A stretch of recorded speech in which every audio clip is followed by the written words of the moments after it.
네, 무더운 날씨와 또 갑작스레 내리는 또 소나기 가운데 수요 오전 찬양 기도회 가운데 나오신 우리 모든 성도님들을 주님의 이름으로 환영하고 축복합니다.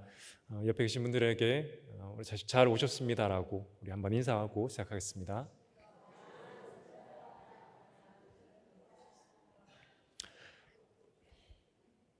네, 웃으면서 시작하는 거 좋은 것 같습니다.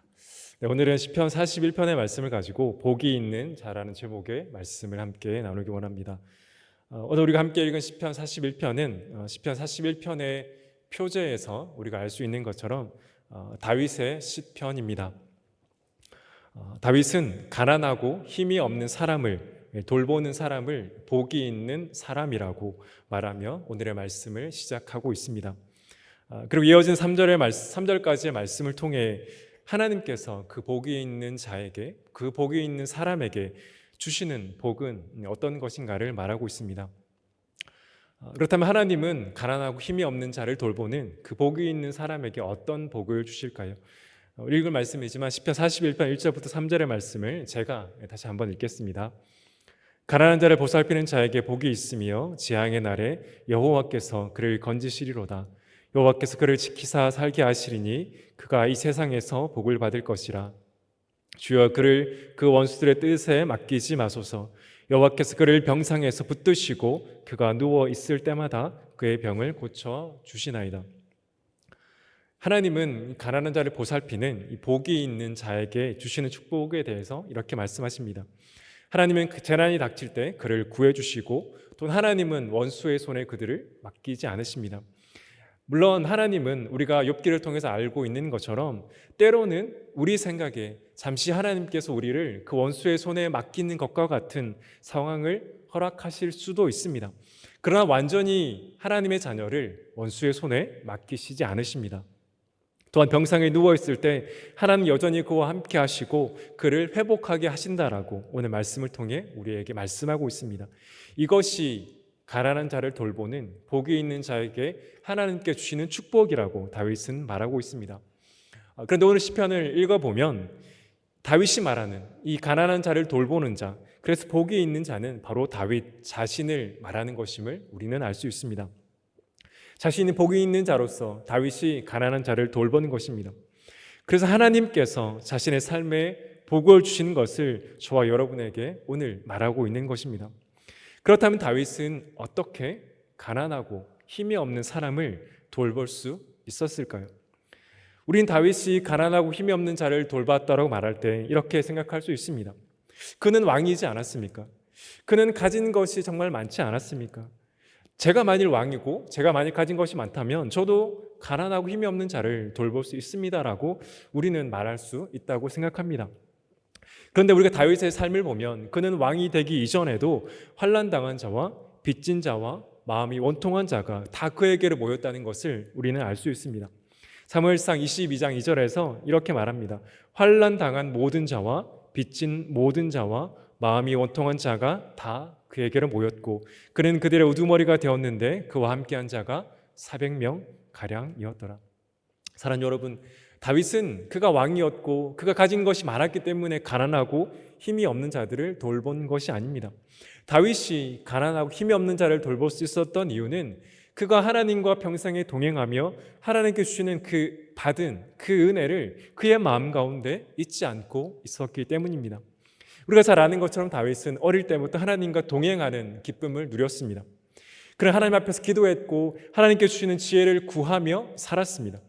그리고 이 삶이 얼마나 복된 삶인지 그는 그의 인생의 모든 여정을 통해 깨달았습니다. 그래서 그는 항상 하나님 앞에서 겸손히 살아갔고 그 결과 육체적으로 그리고 영적으로 힘든 자리에 있는 사람들을 돌볼 수 있었던 것입니다. 오늘 말씀은 힘이 없는 사람을 돌보는, 가난하고 힘이 없는 사람을 돌보는 자가 복이 있다고 말하지만 사실은 복이 있는 자가 가난하고 힘이 없는 사람을 돌볼 수 있습니다. 그래도 성경에서 말하는 복은 어떤 것일까요? 송민원 교수님께서 히브리어의 시간이라는 책에서 이 히브리어에서 말하는 이 복이 다른 언어 문화의 복과 근본적으로 다른 점이 두 가지가 있다고 말합니다. 첫째는 축복을 하는 사람의 행위를 기준으로 하는 것이 아니라 복을 받는 사람의 자세를 묘사하는 것이 성경에서 말하는 히브리어에서 말하는 복이라고 말합니다. 성경이 말하는 복은 그 복을 주시는 하나님으로부터 시작되는 행위가 아니라 주님 앞에 무릎을 꿇고 엎드리는 우리의 자세에서 시작한다라고 말하는 것입니다. 즉 하나님께서 우리에게 무엇을 주실까가 아니라 우리가 어떤 자세로 하나님 앞에 서 있는가, 그것이 복을 말한다는 것입니다. 둘째로 히브리어에서 정의하는 복에는 우리가 복의 핵심이라고 말하는 복의 내용이 빠져 있습니다. 덕담이나 재물, 잘 먹고 잘 사는 것에 대한 언급이 전혀 없습니다. 하나님 앞에서 엎드리는 것 자체가 복이라고 우리에게 말합니다. 겸손히 그분 앞에 엎드리고 그분과 동행하는 그 삶 자체가 복인 것입니다. 그렇다면 성경에서 말하는 이 복이 있는 자는 하나님 앞에서 자신의 무릎을 꿇고 그 하나님과 동행하는 사람이 바로 복이 있는 자입니다. 사랑하는 여러분, 우리가 인식하지 못할 수도 있지만 죄 많은 우리가 그 거룩하시고 전능하신 하나님 앞에 나갈 수 있는 것이 얼마나 놀라운 일인지 기억하고 계십니까? 우리가 매일 나가서 우리가 예배 때마다 나가서 만나는 그 하나님은 거룩하시고 전능하신 분이십니다. 그런데 우리가 그 거룩하시고 전능하신 하나님 앞에 나가서 무릎을 꿇고 예배하고 기도할 수 있다라면 그 자체가 복이라고 성경은 오늘도 우리에게 말하고 있는 것입니다. 사랑하는 여러분, 하나님 우리 인생 가운데 우리가 바라고 원하는 것들을 채워 주실 수 있습니다. 그래서 우리는 기도하고 간구해야 함이 마땅합니다. 그러나 성경에서 말하는 궁극적인 복은 우리가 하나님 앞에 나가 무릎 꿇고 하나님 앞에 엎드리는 그 자체가 복임을 우리가 잊지 않아야 한다는 것입니다. 그리고 그렇게 살아갈 수 있게 하는 그 자체가 정말 놀라운 은혜라는 것입니다. 사랑하는 여러분, 다시 본문으로 돌아와서 우리가 어떻게 가난하고 힘이 없는 사람을 돌볼 수 있습니까?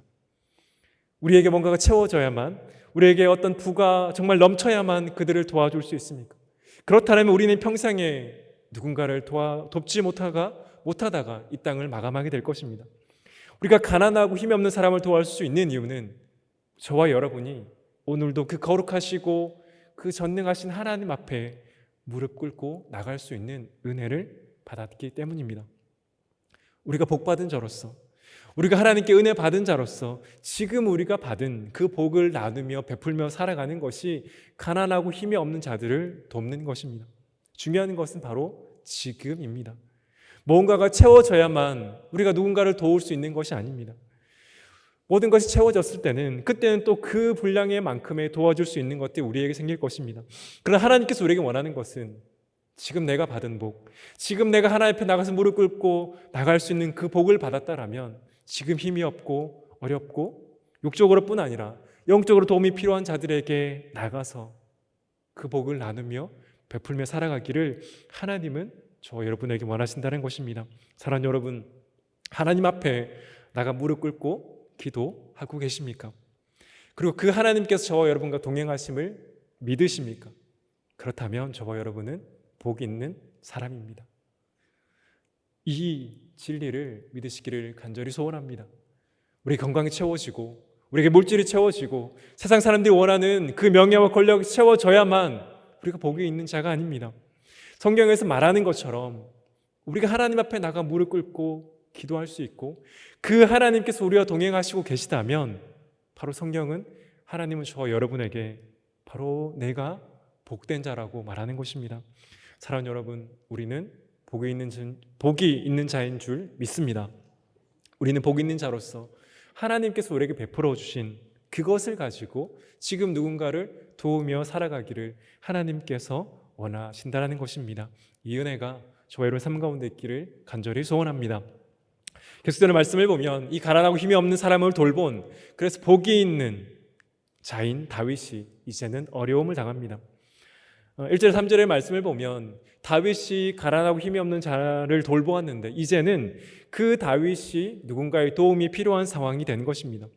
말씀을 보면 다윗은 지금 병에 걸려 병상에 누워 있는 것 같습니다. 다윗은 자신이 죄를 지어서 병에 걸렸다고 말하지만 그 죄가 어떤 죄인지에 대해서는 말하지 않습니다. 그런데 분명한 것은 이제는 다윗이 도움이 필요한 상황이 되었다는 것입니다. 그가 가난하고 힘든 사람을 돌보는 것처럼 이제는 누군가 그를 도와주어야 하는 상황이 되는 것입니다.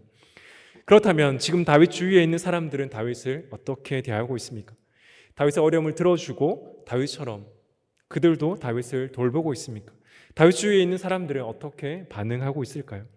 우리 시편 41편 5절부터 8절의 말씀, 우리 좀 길긴 하지만 우리 한 목소리를 한번 읽어보도록 하겠습니다. 시작. 나의 원수가 내게 대하여 악담하기를 그가 어느 때에나 죽고 그의 이름이 언제나 없어질까 하며 나를 보러 와서는 거짓을 말하고 그의 중심에 악을 쌓았다가 나가서는 이를 널리 선포하오며 나를 미워하는 자가 다 하나같이 내게 대하여 수군거리고 나를 해하려고 꾀하며 이르기를 악한 병이 그에게 들었으니 이제 그가 눕고 다시 일어나지 못하리라 하오며. 아멘. 우리는 오늘 말씀을 통해 지금 다윗 주위에 있는 사람들이 누구인지는 알 수 없습니다. 그러나 추측하게 보건대 다윗과 오랜 시간을 함께 했던 친구들이라는 것을 우리는 알 수 있습니다. 그런데 그들은 지금 다윗처럼 행동하지 않습니다. 그들은 다윗을 돌보는 것이 아니라 다윗을 향해 악한 말들을 쏟아내고 있습니다. 그래서 다윗은 5절에서 그들을 친구라 부르지 않고 이제는 원수라고 부르는 것입니다. 물론 오늘 말씀을 통해 우리는 다윗이 원수라고 말하는 그들이 다윗에게 직접적인 위협을, 즉 신체적인 위협을 가하지 않기 때문에 다윗이 그들을 향해 원수라고 말하는 것이 맞나라고 생각할 수도 있습니다. 그러나 우리가 가볍게 여기지 말아야 될 것은 그들이 다윗을 향해 하는 악한 말입니다. 그들은 다윗을 향해 악한 말과 빈말과 음해할 말, 그리고 나쁜 소문과 수군대고 조롱하고 모욕하는 말들을 지금 다윗에게 하고 있습니다. 우리 오늘 말씀을 통해 우리 공동체 가운데 있는 이들을 향해 과연 나 자신은 어떻게 말하고 있는지를 살펴볼 필요가 있는 것 같습니다. 우리 역시 오늘 본문처럼 누군가를 향해 직접적인 위협을 가하는 분들은 없을 것이라 생각합니다. 그러나 성경은 이것이 다가 아니라고 말합니다. 과연 우리의 입술은 어떠한가를 성경은 살펴보라고 말합니다. 우리는 우리의 지체를 향해 오늘 본문과 같이 나쁜 말과 빈말을 하고 있지는 않습니까? 누군가를 향해 수군거리거나 조롱하고 모욕하지는 않습니까? 물론 저는 우리가 의도적으로 그렇게 하지는 않는다라고 생각합니다. 그러나 우리가 너무나 쉽게 습관적으로 그렇게 할 때가 있다라는 것입니다. 우리 지체를 향해 나쁜 말을 하는 것을 무거운 것으로 생각하지 않고 가볍게 여기며 생각할 때가 있다라는 것입니다. 그러나 하나님은 우리 지체를 향해 우리의 입술을 지키지 않는 것을 결코 좋아하지 않으십니다. 야고보서 3장 9절과 10절에서 야고보 사도는 이렇게 말합니다.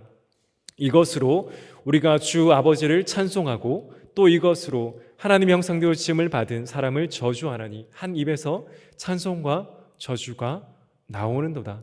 내 형제들아 이것이 마땅하지 아니하니라. 우리가 하나님을 찬송한 우리의 입술로 하나님 형상대로 지음 받은 사람을, 우리의 지체를 저주할 수 있습니다. 저는 이것이 바로 우리의 연약함이라고 생각합니다. 그래서 우리는 복 있는 자로서 정말 성령 하나님께 무엇보다 우리의 입술을 지켜달라고 기도해야 하는 것입니다. 우리의 결단으로 우리의 입술을 지키지 못하는 연약한 자임을 우리는 인정해야 합니다. 우리는 우리의 입술을 지키고 싶지만 우리의 결단으로 되지 않는 것을 인정할 수밖에 없습니다. 그러나 하나님께서 우리를 복된 자라고 말하고 하나님께서 우리의 지체들을 우리와 함께 신앙생활하게 보내주셨다라면 우리는 육체적으로 영적으로 힘든 자를 돌보아 주어야 할 뿐 아니라 우리의 입술로 짓는 죄도 결코 가볍게 여기지 말아야 하는 것입니다. 사랑하는 여러분, 우리는 힘들고 어려운 자를 도와야 합니다. 그러나 더 나아가서 우리의 입술로 우리의 지체들과 하나님을 알지 못하는 그들 가운데 과연 우리는 하나님이 기뻐하시는 말로 그들을 축복하고 세워주고 있는지를 우리 오늘 말씀을 통해 점검해 볼 필요가 있다라고 생각합니다. 바라기는 정말 성령 하나님께서 우리 입술을 지켜주셔서 정말 하나님을 기쁘시게 하고 정말 하나님께 영광을 올려드리는 우리의 입술이 되기를 간절히 소원합니다.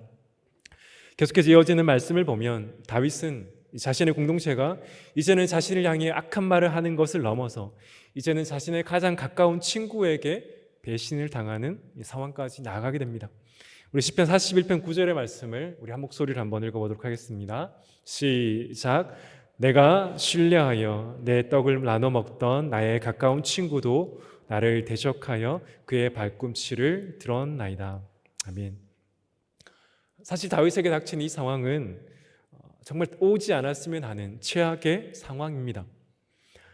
그러나 오늘 우리가 히브리의 복의 정의가 하나님 앞에 무릎을 꿇고 하나님께서 그와 동행하는 것을 안다면 다윗의 상황이 최악인 것은 맞지만 그러나 그럼에도 그는 여전히 복 있는 자입니다.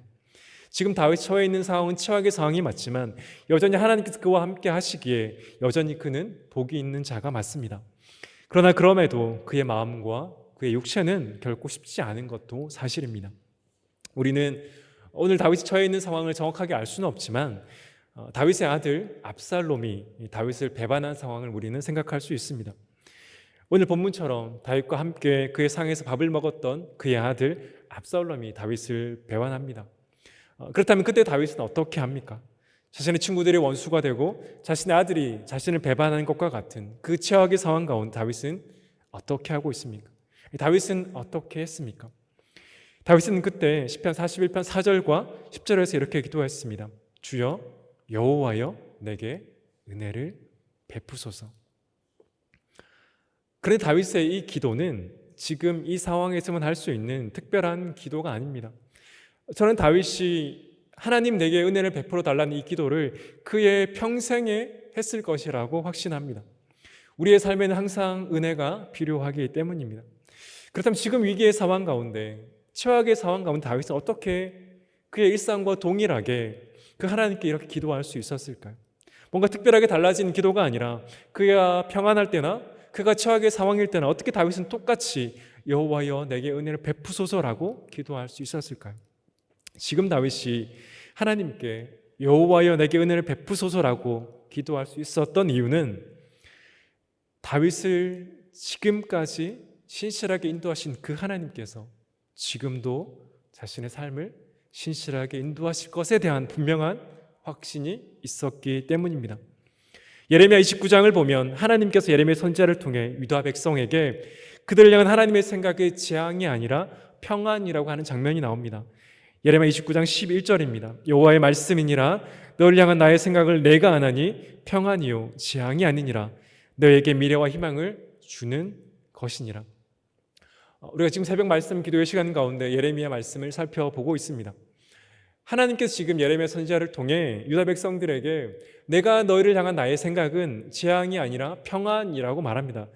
그러나 유다 백성들은 하나님의 이 말씀을 전혀 이해할 수 없었습니다. 왜냐하면 지금 그들의 상황 가운데 이미 재앙이 닥쳐 있기 때문이었습니다. 지금 그들 앞에 놓인 재앙을 보면서 그들이 느끼고 있는 그 상황 가운데 하나님은 여전히 그들에게 내가 너희를 향한 나의 생각은 재앙이 아니라 평안이라는 말씀은 그들이 전혀 이해할 수 없는 하나님의 말씀이었습니다. 물론 그들이 지금 겪고 있는 재앙은 하나님의 말씀에 순종하지 않은 그들이 자초한 것이었습니다. 하나님 그들을 미워해서 재앙을 내린 것이 아니라 하나님께서 그들을 사랑하셨기 때문에 징계하신 것입니다. 그러나 그렇기 때문에 지금 그들이 겪고 있는 재앙은 재앙이 아니라 평안이 맞습니다. 그들이 보기에는 재앙이 맞았지만 하나님의 편에서는 평안이 맞았습니다. 왜입니까?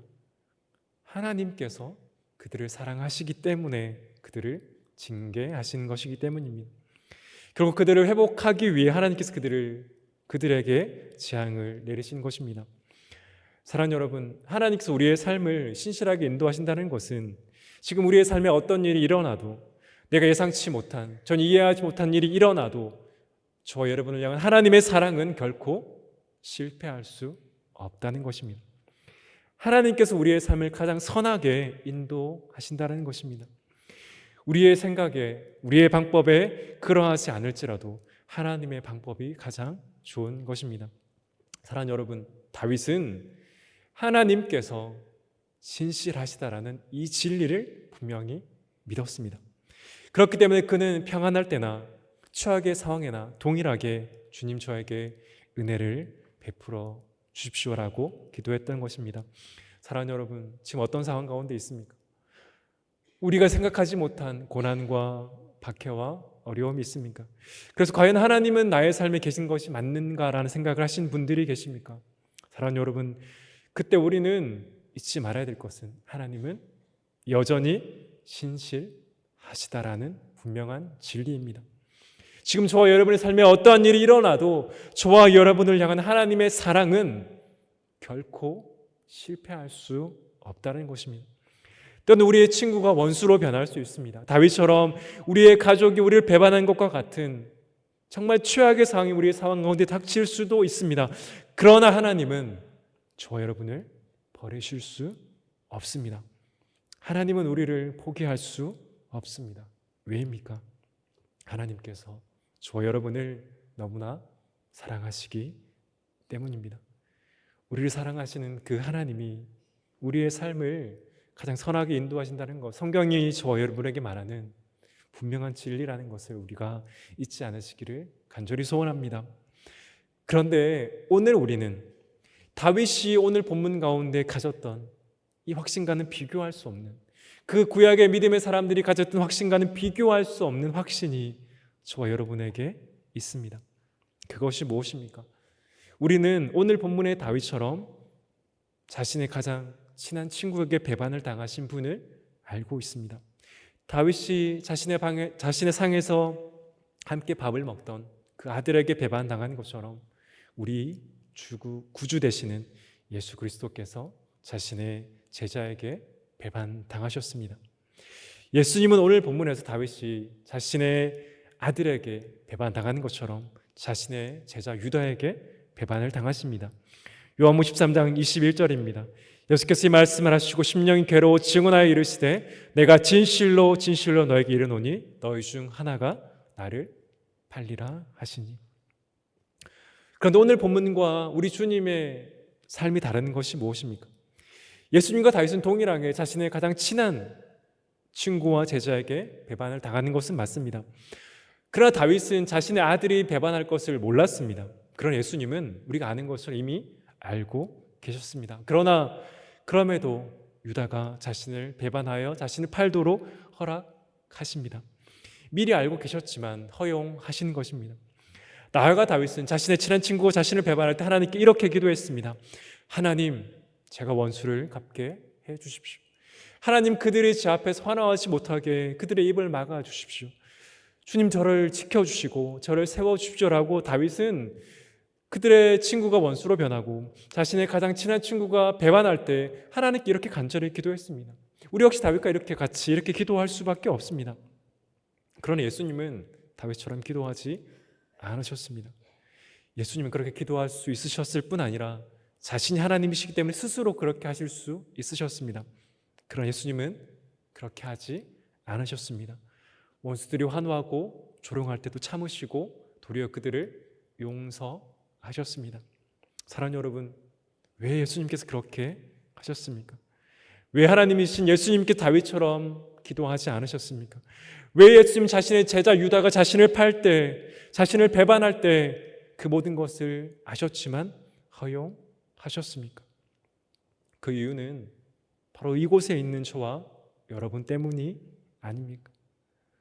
만약 예수님께서 유다가 배반하고 자신을 팔 것을 아시고 미리 막으셨다면 어떻게 되었을까요? 만약 예수님께서 하나님께 자신을 구해달라고 기도하셨다면 어떻게 되었을까요? 아니, 예수님께서 자신의 원수를 직접 갚으셨다면 우리는 어떻게 되었을까요? 주님께서 원수들의 조롱과 모욕을 참지 않으셨다면 우리는 어떻게 되었을까요? 분명한 것은 오늘 우리는 이 자리에서 하나님을 찬양하지 못하고 인생을 방황하며 살아가다가 영원한 멸망 가운데 나갈 수밖에 없다는 것입니다. 만약 그랬다면 우리는 길이요 진리요 생명 되신 그 주님을 알지 못한 채 살아가다가 저 영원한 지옥 형벌을 받는 그 멸망의 자식이 될 수밖에 없었을 것입니다. 그러나 우리 주님은 다윗처럼 기도하지 않으셨습니다. 우리 주님은 다윗처럼 반응하지 않으셨습니다. 그렇기 때문에 우리가 하나님의 자녀가 되었습니다. 그렇기 때문에 우리는 어떠한 상황에서도 하나님을 신뢰하며 기도할 수 있습니다. 다윗은 그 구약의 희미한 지식을 가지고도 하나님 앞에 그 하나님의 신실하심을 의지하며 기도하며 나갔습니다.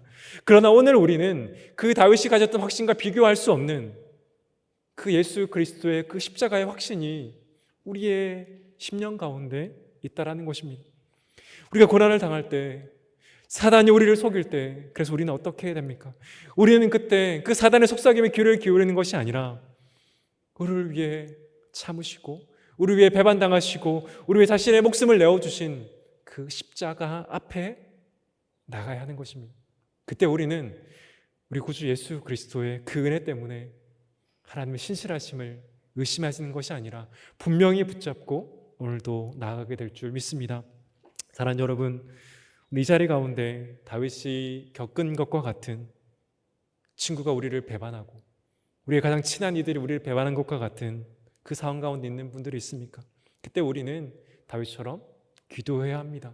주님, 은혜를 베풀어 주십시오. 우리가 그렇게 기도할 수 있는 이유는 말씀드린 것처럼 우리에게 분명한 그 십자가의 확신이 있습니다. 우리가 지금 어떤 상황 가운데 있든 우리 향한 하나님의 사랑은 결코 의심되거나 부인될 수 없습니다.